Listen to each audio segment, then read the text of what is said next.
You're listening to the weekly Parsha Podcast with Ari Goldwag, recorded with Hashem's never-ending assistance in Ramat B'Shemesh, Israel 5783, 2023. This week's Parsha is Parsha's Seitze.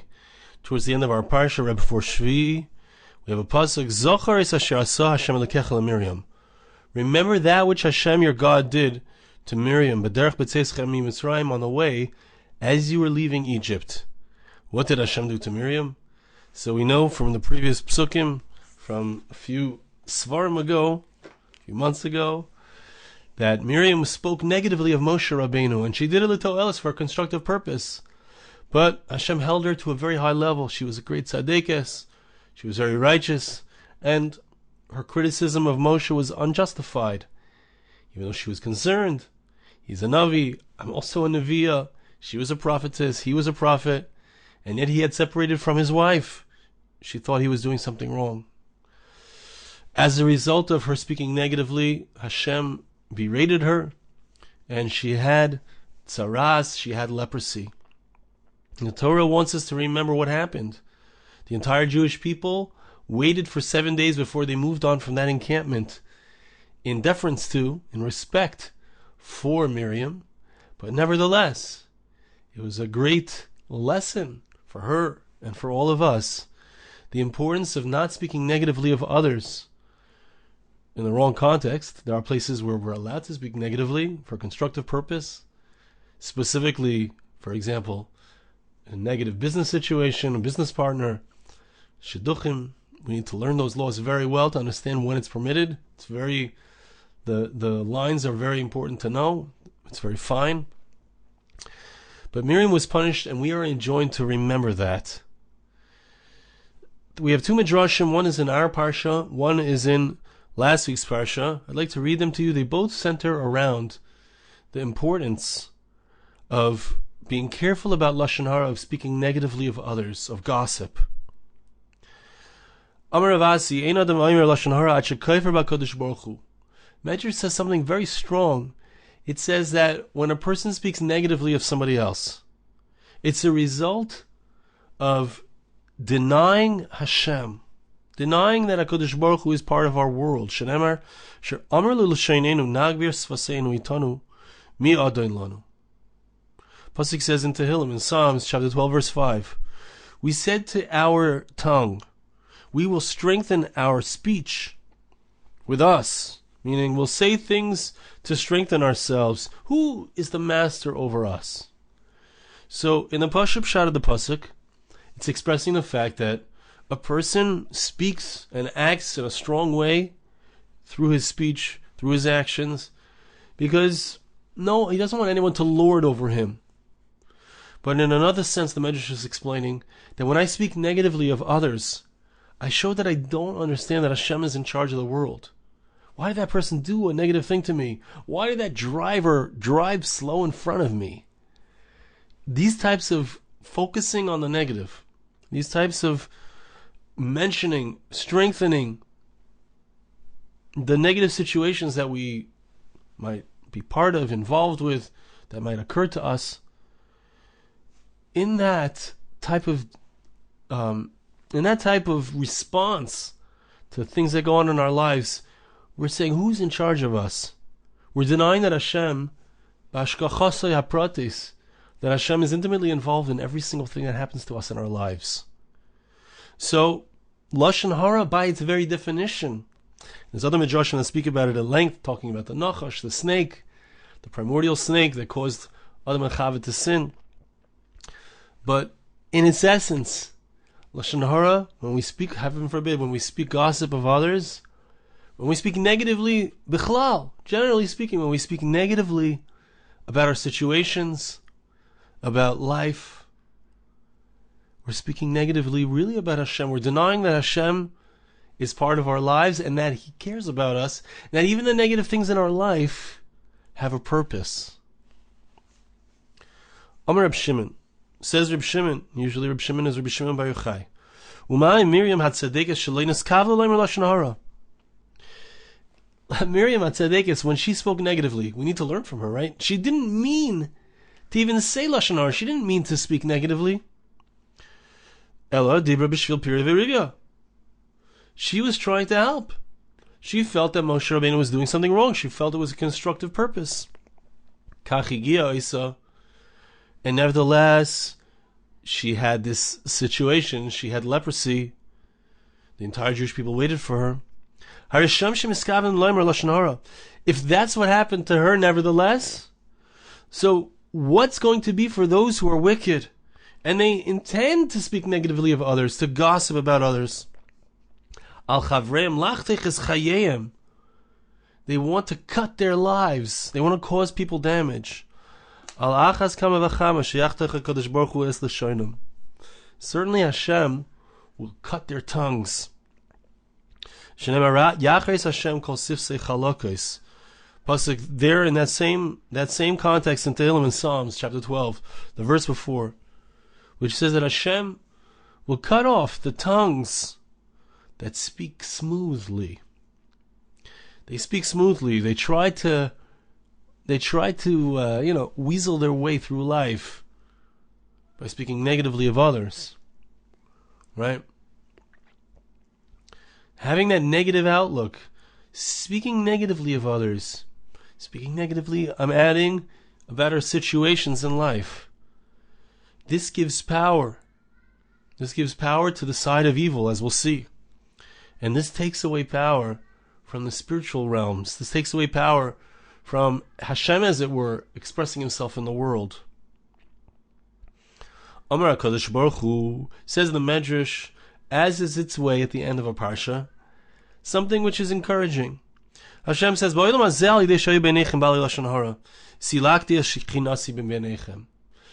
a result of the Bali Lashon Hara, we know the Beis Hamikdash, the temple, the second temple, was destroyed because of sinas chinam, because of negative speech, because of people who couldn't see the positive in situations. Through their anger, they caused the destruction of the temple.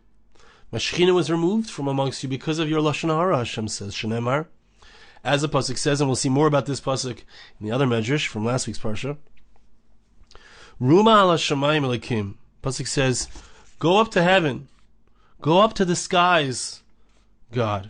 Right? David Amalek, as a result of the gossip, the negative speech of those who spoke negatively, David Amalek says that Hashem's Shekhinah, his divine presence, doesn't belong among us when we speak negatively.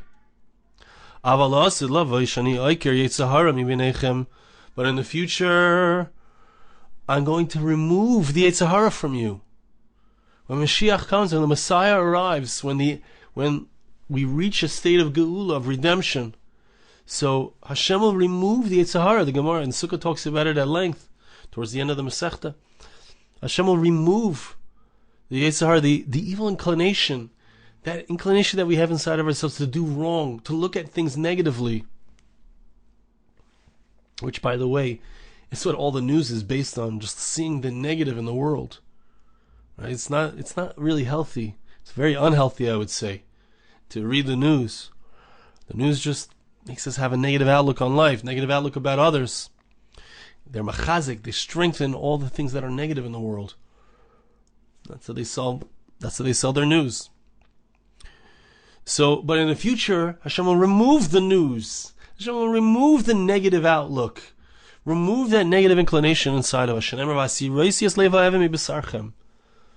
pasuk says, I shall remove the heart of stone, that stone-hearted way of being. At that moment in time, when Hashem removes the Yetzer Hara, that's when the Shekhinah will return. How do you know? Because the pasuk says in Joel, in Joel chapter 3 verse 1,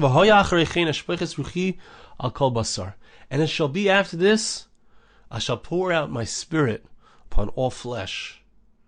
Right? So the opposite of Lashon Hara. Lashon Hara destroys, causes Beis Hamikdash to be destroyed, causes Hashem's divine presence to go up to Shemayim and leave us.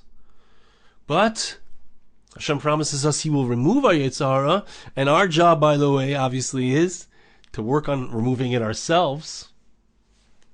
We're going to talk about that more. But at that point, what happens when a person stops seeing the world in a negative light? Hashem's divine presence returns to us. in a large sense, in a broad sense, Mashiach comes when the world has changed, when the world has, something has changed intrinsically in the human being. Hashem promises that that will happen. But we all have an obligation and an opportunity to work on this ourselves, to remove the Yetzer Hara, to stop looking at the negative, to look at the positive. That brings upon us Hashem's Shechina, His divine presence, the greatest joy. And once I place my divine presence upon you, you merit. What happens at that point when we have Shechina, when we have divine presence? Think about what happened in Har Sinai. HaKadosh Baruch Hu brought His Shechina upon us. We were Ki'ish Echad B'Leiv Echad. There was no barriers between humans. There's no barriers between brothers. All the children of Israel, Bnei Israel, stood there as one, with one heart. We received the Torah, and there's peace in the world. The Medrash doesn't explain too much about this, and I'm not going to get too much into it. Maybe one day we will. There's a beautiful Medrash in Shir HaShirim that talks about this idea that at Har Sinai, when we received the Torah, Yetzer Hara was removed, the evil inclination was taken away from us. The Torah was given to us in a way that we didn't forget it. We weren't ready to receive it in that way. We weren't ready to live in a state like that. But Hashem promises that in the end, with the Geula, with the redemption, we'll get this state back.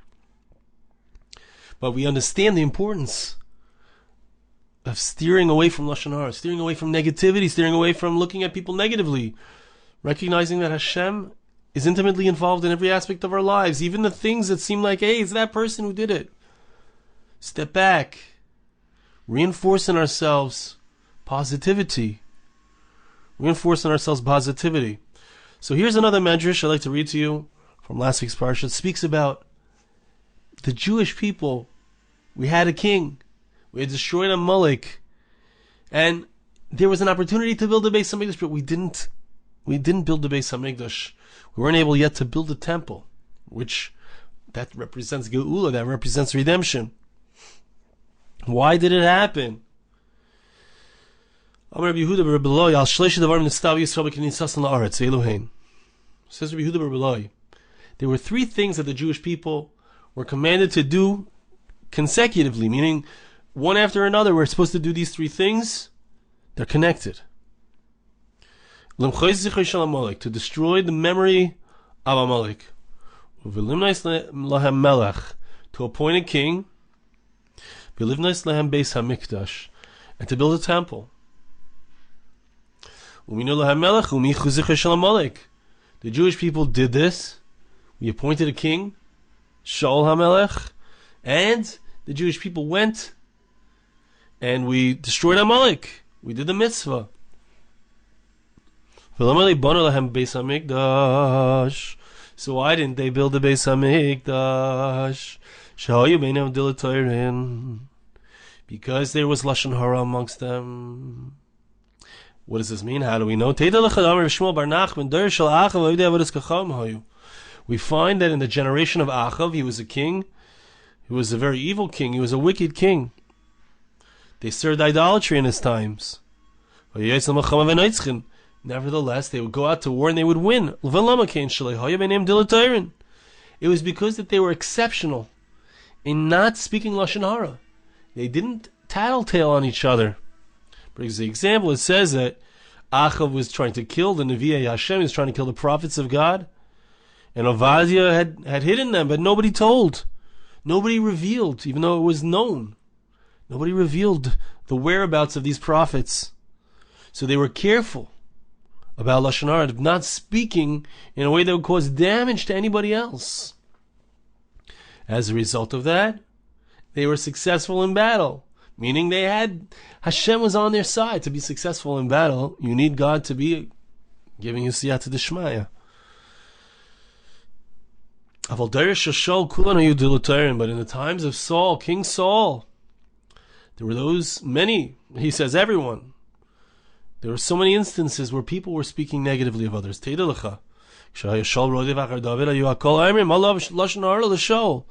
When King David was running away from King Saul, everyone was saying what was going on.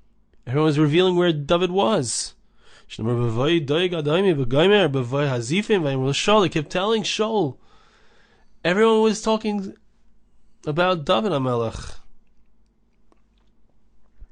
What's the result? That's why they would fall at war. Davar acher, another aspect of this, because we spoke about war, which I said has to do with Hashem's presence. But another aspect of Rav Muna, kol shamer lashon hara mesalik hashchina milamata lamala. It's really the same idea. Whenever someone speaks lashon hara, when we talk negatively, think about this, it's so important. When we look at the world negatively, or when we have a tzaras ayin, it doesn't bother us to cause damage to somebody else. If that's what happens, so then the Shekhinah leaves, the divine presence leaves, and that means that our Siyata Dishmaya, the natural result of Hashem being in our lives, is that we have divine assistance. When we don't care about others, when we cause damage to others, when we look at the world negatively, we push away the Shekhinah, and we push away our Siyata Dishmaya, we push away our divine assistance. It causes the Shekhinah to go from below to above. David, David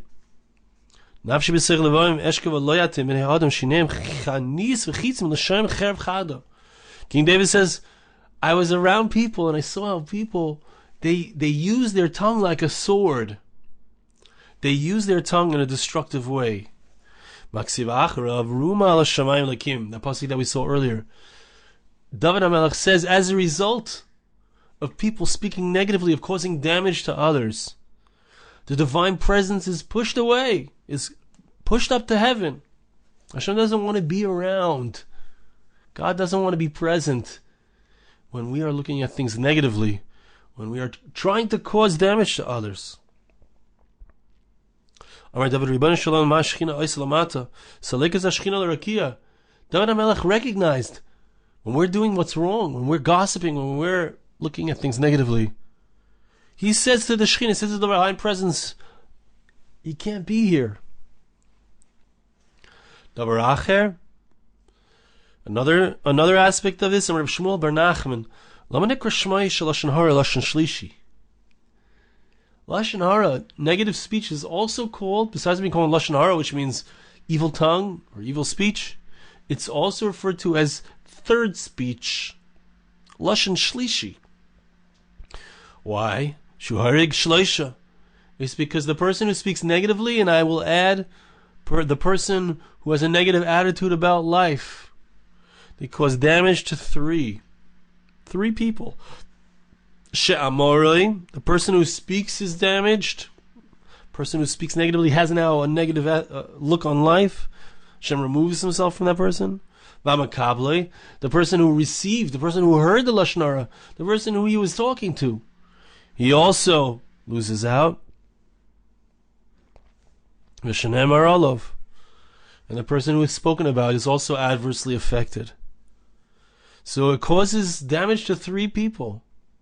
And I'll add, when we think negatively about HaKadosh Baruch Hu, or about our lives, when we focus on the negative in life, we focus on all the problems, not for constructive purposes, but because it's somehow masochistically enjoyable to focus on the negative. There's a reason that the news is negative. It's because it sells.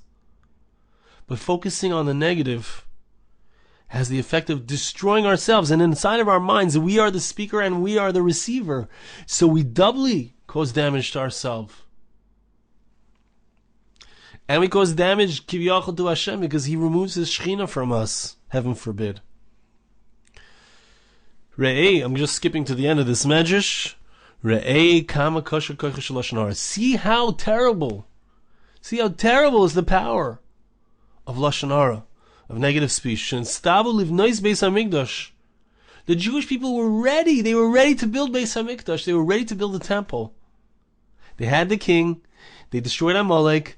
Next step, build the Beis Hamikdash.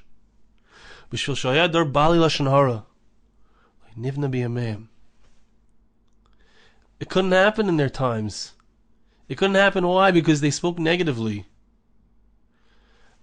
As a little bit, perhaps, of an understanding of it, if they wouldn't have spoken negatively of David, perhaps David and Shaul could have reconciled.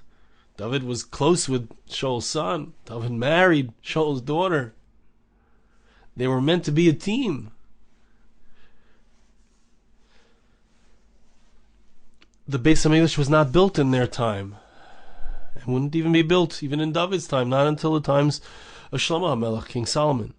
That's for a different reason. We spoke about that last week. But the bottom line is, you want to know how you get to the Beis Hamikdash. What are we waiting for? We have 7 million Jews here in Eretz Yisrael. We want everyone to come here, but we have a tremendous presence in Eretz Yisrael. Why don't we have a Beis Hamikdash on the holy mountain of Hashem? Why can't we go there? Why can't we build it? We could build it. Why can't we build it? Lashon hara. It's the negativity. It's the negativity that we have, I would say. I'm sorry to be strong about this. If you watch me, you know. If you listen to me, you know. I talk about this very strong. We have a negativity towards Eretz Yisrael. We think that we can't make it in Eretz Yisrael. I can't live there. I have so many responsibilities here where I am, in Chutz La'aretz, etc. But these are all terutzim. These are all just answers. Don't really explain the truth that we belong in Eretz Yisrael. We need to figure it out somehow. But these are negative thoughts that prevent Beis Hamikdash. The more Jews are here, if all of the Jews were in Eretz Yisrael, if all the other 7 million or 8 million, however many the Jews there are in the world, besides Eretz Yisrael, they all came here. Do you think HaKadosh Baruch Hu wouldn't give us Beis Hamikdash? It really has to do with us. And it has to do with our relationships with each other, because do you think that HaKadosh Baruch Hu wants to give us a Beis Hamikdash when we can't figure out how to love each other? The reason the Beis Hamikdash was destroyed was because we had sinas chinam, like we saw. HaKadosh Baruch Hu takes his Shekhinah out, but he wants to bring the Shekhinah back in. How can we do it? We have power in our hands. Each and every one of us, we think, well, who am I? But we all have the power, at least in our individual lives, to bring more Shekhinah in, and we affect those around us. There's no question, we affect those around us, and we need to know that. We can change the world. We have to start with ourselves. But I want to share with you a thought that I just heard again from our Rosh Hashiva, Rabbi Per, on some old recordings from 2017, speaking about the way we think about others, and I add again the way that we think about our situations generally, often is very shallow and negative for no reason. He did an exercise with the Bachram. He had them write an obituary or a hesped, a eulogy for somebody who they don't like. And the purpose of wasn't, we're not trying to kill the person. The point of it is that you can find positive things. In a eulogy, you only say positive things, even if the guy wasn't so great. It's possible to find positivity and focus on the positivity. It's easy. It's very easy to see things negatively. To walk into shul and see all the problems. To walk into our work, to walk into our social situations and to our families and only see the negative, because it sticks out. And we're human. We focus on the negative. But my Rosh Hashiva offered us, and I offer you, and I offer myself, that we can look at that same guy who bothers us, and we can find good things about them. In fact, we can even find something about that which bothers us, which is also good. And the moment that I start looking for positivity, stop listening to the news, stop hearing all the negativity, look at the positive. Look at the amazing things that are going on in our lives. Yes, there are challenges. Yes, there are difficulties. But look at all the good that we have. I'm breathing. I'm alive. I have my health. I have my family, my parents, my siblings, I have my kids. Everyone has something. Everyone has something good to look at.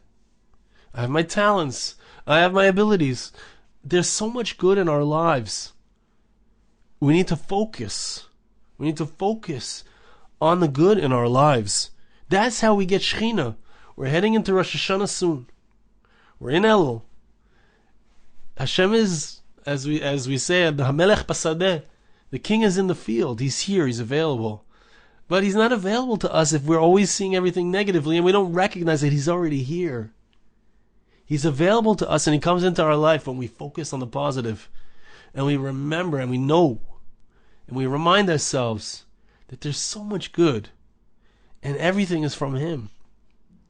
And when the guy bothers us or when the car goes slow in front of me, instead of me saying, hey, move your car, what if I say, thank you, Hashem, for this challenge. Thank you, Hashem, for whatever the situation is. Thank you, Hashem, for the things I don't like. Thank you, Hashem, for the things that I do like. Focusing in on the positive. This changes the whole story. This brings Shekhinah into our life. This brings the divine presence into our life. This brings a geula, a personal geula, a redemption to us. I want to bless you. I ask you to bless me. Hashem should help us to move away from negativity, to move away from seeing all the problems, and to move towards Shekhinah, to move towards divine presence, to move towards positivity, to move towards letting Hashem into our lives. Thank you so much for listening. Have a wonderful Shabbos. This podcast was made possible through the gracious donations of listeners like you. For more podcasts like this, please visit www.arigoldwag.com or search on iTunes Ari Goldwag.